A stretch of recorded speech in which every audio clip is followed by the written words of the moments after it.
Hello YouTube, my name's Rebecca. I'm known as the Bible Girl here on YouTube. Welcome back to my channel. If you're new to my channel, we are a channel that focuses on disability, different topics related to disability. A lot of my focus is on cerebral palsy, because that's the disability I have, and but we try to talk about different aspects about disability, as well as a strong focus on faith in growing closer to God. So if that kind of stuff interests you, please, please consider subscribing to my channel. I would really appreciate that. And thank you to all the subscribers that I do have. And all the views I've been getting, I'm very, very blessed and thankful for. So today, we're going to be talking about accessible vans. So for anybody who doesn't know what those are vans that have been equipped with ramps, typically on either the side of the vehicle or in the rear part of the vehicle, like where the trunk would be. These vehicles are designed for people in wheelchairs to get around town and transport their chairs from point A to point B. And people with disabilities sometimes drive these vehicles through the use of different hand controls and different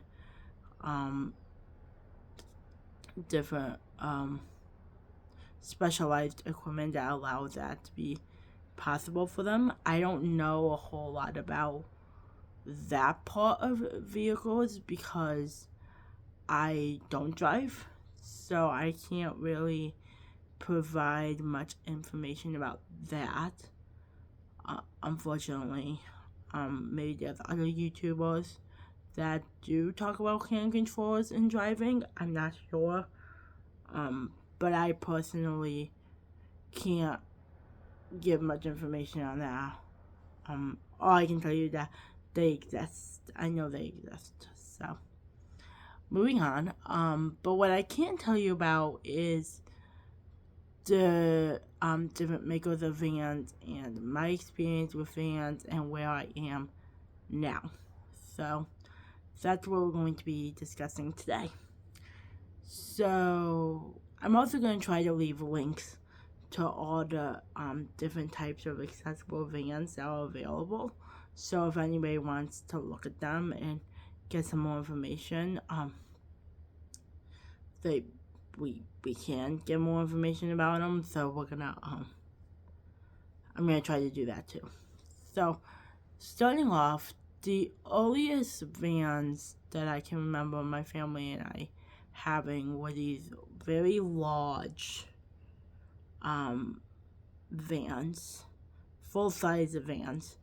We had one in black and we had one, the first one we had was in black, and the ramp was very old-fashioned. It was like the kind you see like on a school bus or on a bus where they have like the big remote control and the ramp folds up and it's like it looks like a gate, and you open the door, you use the remote to lower the ramp, it goes down halfway, you pull onto it, and then it lowers down to the ground. That was our first experience, well, my earliest remembering of a van that we had. We had that van for a while, and it was time to get a new one. And we got the same kind, but in a different color. We got it in a red. And those vans were pretty good. They were just very obnoxious. They were very large. They took up a lot of room. The ramps were large. But my brother and I were young, and they had a TV in in the middle. So like when we were sitting, because my van would my chair would be in the middle, so it'd be like driver, passenger, my chair, and then the regular back seat.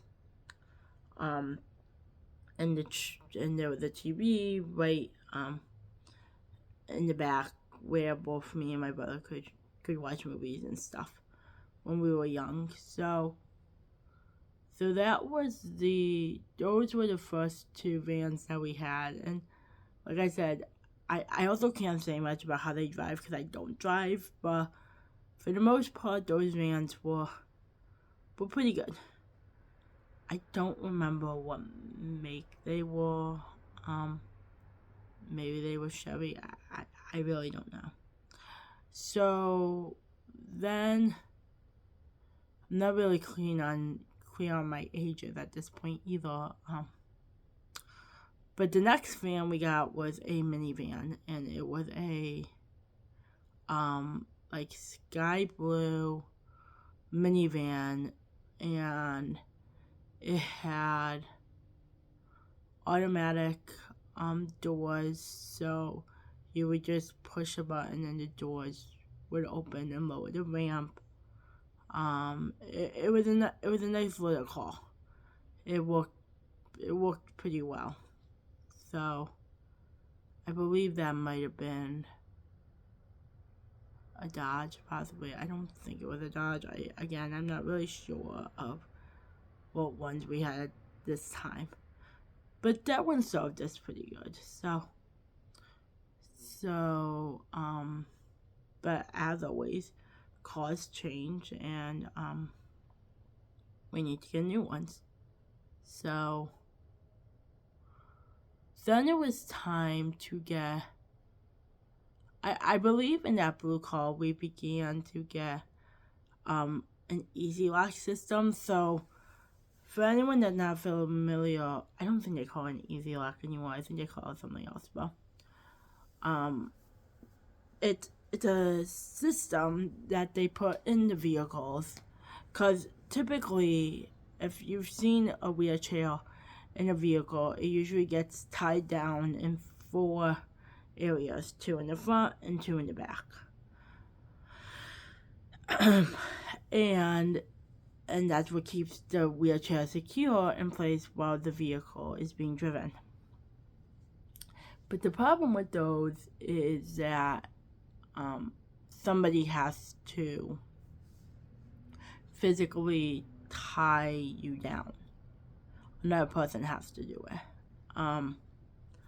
So, which is fine. It just, it adds another step that needs to be done. So they created what I call an easy lock system. So what that is it is a system that they put like a bolt on the bottom of your wheelchair. Again, all my chairs are power, so they put it on the bottom of my power wheelchair. And then there's another piece that gets mounted into the vehicle itself. So when we first got this, we had this in the middle of the vehicle where I was originally sitting most of the time. So what you would do is you would drive up the ramp, and you would drive into the easy lock system, and it's supposed to latch and you're safely secure in the vehicle. Sometimes it can be tricky because you gotta line it up just right, but eventually you figure out the exact right spot and you can get it pretty easily. So, and the vehicle will make this very high-pitched beeping noise if you are not locked in safely. So even if you think you got it, if you're still hearing that sound, then you are not in safely. But once you do lock in safely, the sound will stop. The good thing about that sound is if anybody is driving the vehicle and the person who's not in a wheelchair. Like if my dad was driving the van, but I wasn't going with him for one reason or another, there's a button by the steering wheel that can turn off that sound. So you don't have to hear that high-pitched beeping the whole time you're driving somewhere. So that's where we are now. We have an easy lock system. We have a blue minivan. But, vans don't last forever, or any vehicle for that matter. So it was time to get another one. So at this point, I was in high school. So we had gotten we went to dealership. I had tried different vehicles, and Honda and Toyota were trying to make a mark on the accessible van game, because Chrysler or Dodge had been, I don't think they call it Dodge anymore, I think they call it Chrysler, but they were always the big dogs in the game. So Toyota and Honda were trying to get their feet wet and get into this market. So I had tried the Toyota, and it was way too tight for my chair. I felt like I couldn't move at all. So we decided to go with Honda, because Hondas are typically good cars just for driving and things like that. And we're like, well, they're probably really good with accessible cars too, because they hadn't done them ever. So we're like, they've probably been working on this for many years, and this should be good.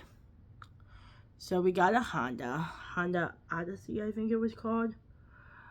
And that car was, the only way I can describe it is possessed. Or lemon. There was definitely many problems with it. It had an easy, the doors opened automatically, just like in the blue van. So you just literally hit a button, whether on the key, whether on your keys or in the vehicle itself. You just hit the button, and the doors is supposed to open. But for some odd reason, this vehicle didn't do that very often. It would only open the door but not lower the ramp, or it would lower open the door, lower the ramp, but then when you hit it to come back up, it wouldn't come back up. There were many problems, and when you would start driving the vehicle, like most vehicles, the doors would lock automatically. These doors would lock and unlock, like constantly. So now the important thing to know about any of these vehicles that you get is when the company is called Braun Ability, when they buy the vans to convert them to have the conversion part, which makes them accessible, they are changing everything with the van, pretty much. They're pretty much reconstructing the van to do what it needs to do for the person with the disability. And that can be, it completely changes the way the car functions, which is why typically when you need to get work done on a van like this, you have to take it to a dealership that sells these types of vans, because a regular dealership, like Honda dealership, isn't going to know what to do with it. It has to go to a place that does sell accessible vehicles. So where I live, we're blessed with having two places. We have Advanced Wheels, and we have Right Away. They both will work and sell accessible vehicles. So The downside, even though we have two of them, they're nowhere near where I live, so going there is kind of a haul, but at least we have them, which is nice. So wherever you live, you're going to have to do your research on where in your state they sell accessible vehicles like that. I don't know where that is in other places. I can just speak in my state, we have those two. So we have the Honda, and like I said, the doors are locking and unlocking, and we're like, okay, that's a little weird. Like, this is a brand new car. Why is it doing that? So, and there were so many problems. Like I said, the door would open, and then it wouldn't open all the way, or we go to close it, it wouldn't close all the way. And I remember, I can't even list all the problems that it had. All I remember is this one. It was Christmas Day, and we were having problems with it again. And my dad was trying to close it, and he couldn't get it to close when we were leaving my grandparents' house.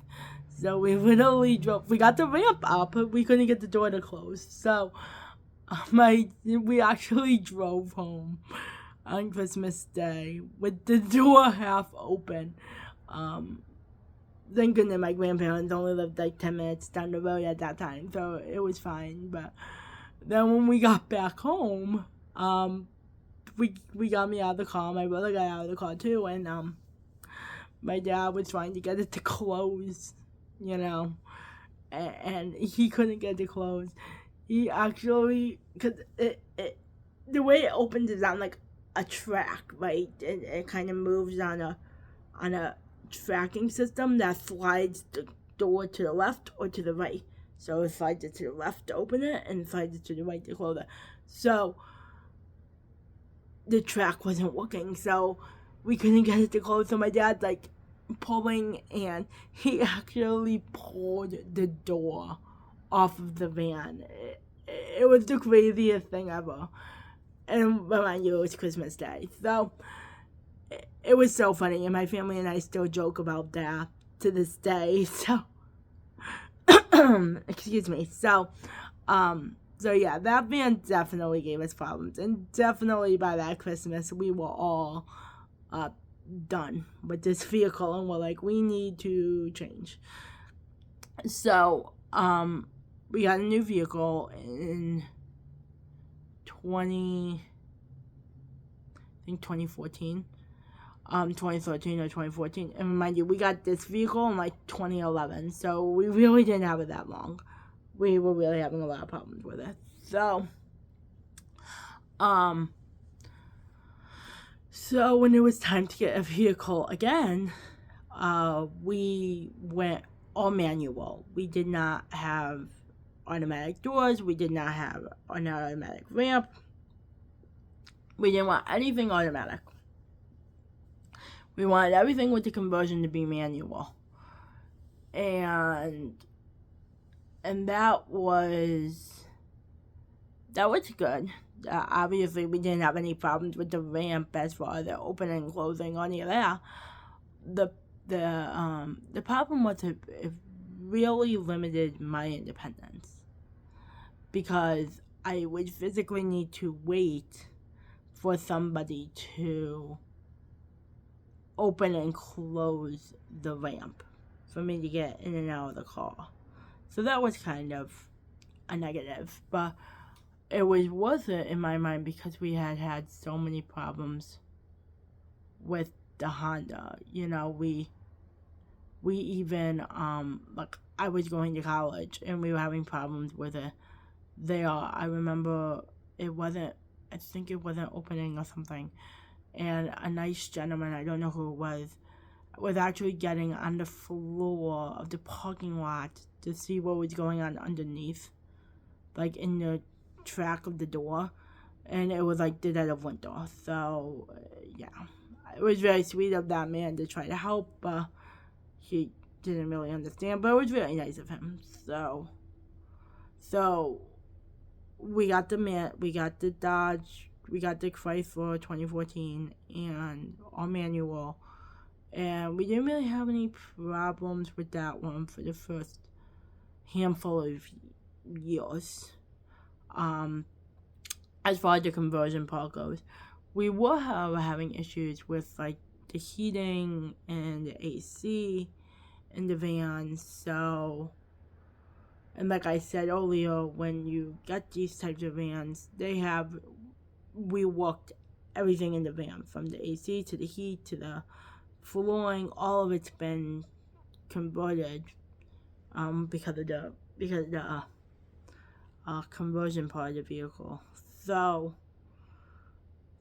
this van, like I said, we have for many years, and the blessing that came with this van was I had my Easy Lock. I had it in my Honda too, but this time we put the Easy Lock in the front passenger seat, which was great because I was able to finally sit up front. I was dating. My partner at the time actually had a license, so I could actually sit up front with him. So it was all really, really good. Now, so that's where we were for about 10 years. We had that vehicle for a good 10 years. But you know, it got rusty on the bottom. It started making this really weird sound that sounded like, we called it a woodpecker, but it sounded like there was always something tapping in the car. It was time to get a new vehicle. So, as I mentioned in my in my video about my wheelchair journey, I had gotten a new wheelchair this year. So, since I got a new wheelchair, we were like, okay, this is a good time to get a new van as well, because when you get the Easy Lock system, excuse me, it is created for your wheelchair. So, I had a Quickie before, I'm now in a Quantum, as I said in my previous video. So, if we had gotten a new van, while I still had my Quickie, when I got my Quantum only a few years later, we would have had to redo all of it all over again. So, we'll just wait till we get the new chair and everything will come together. So, we did that. So that brings us to today. So, as of last week, that's what gave me the idea to do this video this week. I have a brand new Chrysler Pacifica 2025 conversion van. So, this van has been, Chrysler, as I said earlier, has always been the big dog in the game. Honda and Toyota are still out there. Obviously, Honda, we had such a bad experience, we didn't want to do that again. And Toyotas are too small for my wheelchair to get in still. So, we're still with a Chrysler, and we decided to go with automatic this time. It's been, like I said, we had my other car for 10 years, so we have not had an electrical van with automatic doors and stuff for 10 years. And when we met with the salesperson, he told us that the system, as far as the conversion or the ramp part of the van, has been the same since 2017 for Chrysler. They have not made any changes with it since 2017, which is a good span of time to know that they worked out a lot of the tweaks and problems with it, if there were any. So we felt pretty confident with that, and we decided to go for it. So yeah, so that's where we are now. I have a Chrysler Pacifica. It's automatic. The door opens, and then it it lowers the ramp, so it goes flat on the ground. The car itself, they call it kneeling, which means it lowers the vehicle so it's not so steep when you're going up and down the ramp. And the door on the left is also automatic, so if the passengers getting in, they just open the door and go right in. It's a very nice car. I'm very happy with it. As of right now, we do not have my Easy Lock system, but we will be getting it in a few weeks. It's a two-part process. First, they got to attach the part to my wheelchair, which will be happening on the 18th of this month, so I think next week or the week after. And then a couple weeks after that, I go to the dealership and they fit the part for the van and make sure my chair lines up and that it works. So that's going to be really good. That's not till December that part happens. So, but by the end of the year, by Christmas, we'll have the Easy Lock system, which is good because I won't have to be tied down by my husband or my caregiver or my parents or anybody else. So yeah. Oh, and for right now, I'm sitting in the middle of the vehicle. I will be back in the passenger seat once my Easy Lock is installed. We did already take the passenger chair out. See, that's the other cool thing I forgot to mention. So the driver's seat and the passenger seat are on like wheels, so they can be removed out of the vehicle, so a person with a wheelchair can drive up front. If they drive, they can drive up front, drive the vehicle. If they're a passenger like me, they can drive their chair right up to the front and sit next to the driver, which is what I do now. So that's really nice. So yeah, I mean, you can, if you take the driver's seat out or you take the passenger seat out, they can be put back into the vehicle. We never do that. Once we take out the passenger seat, that's kind of it, because that's where we're going to put my Easy Lock, and that's where I will always be sitting. So, you know, when like my whole family's going in the car, you know, only my dad and I are in front, and then my mom and my brother and my husband, like, they're all on the back seat, but it's okay. We make do. So, and this back seat is way more comfortable than the one that was in the other van that we had before, so that's good. So yeah, I think that's everything I have to say about accessible vehicles. Just try them out, do research, find out what works best for you. Maybe a rear entry is fine. As I said, rear entry means you get in from the back of the car. I find that to be incredibly dangerous in a parking lot situation, just in my personal opinion. But maybe you don't mind that. I always use side entry, so side entry I think is much safer, especially since the grids for accessible parking are usually on the sides. So yeah, I hope that this video was informative to you about accessible vehicles. If you have any questions or any thoughts you want to share, please feel free to leave them in the comments. I believe the comments are on, or you could always send me an email at thebiblegirl2025@gmail.com. That's thebiblegirl2025@gmail.com. You can also reach out to me. I have a Facebook group called Expressing Creativity Through God's Word. You can always reach out to me on there. As I said, I'm going to try to leave links to the 3 main accessible vehicles that are on the market now, so you can do research on them or look at them. So yeah, I hope that this was informative. I had fun making it for you guys, and we'll talk Friday.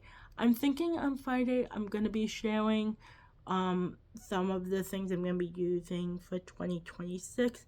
My Bibles, my journals, my planners. So stay tuned for that. It might not be my completed list. I might make some changes here or there, but it's just a tentative. So we're probably gonna discuss and do that on Friday. All right. God bless. Have a good day. Bye.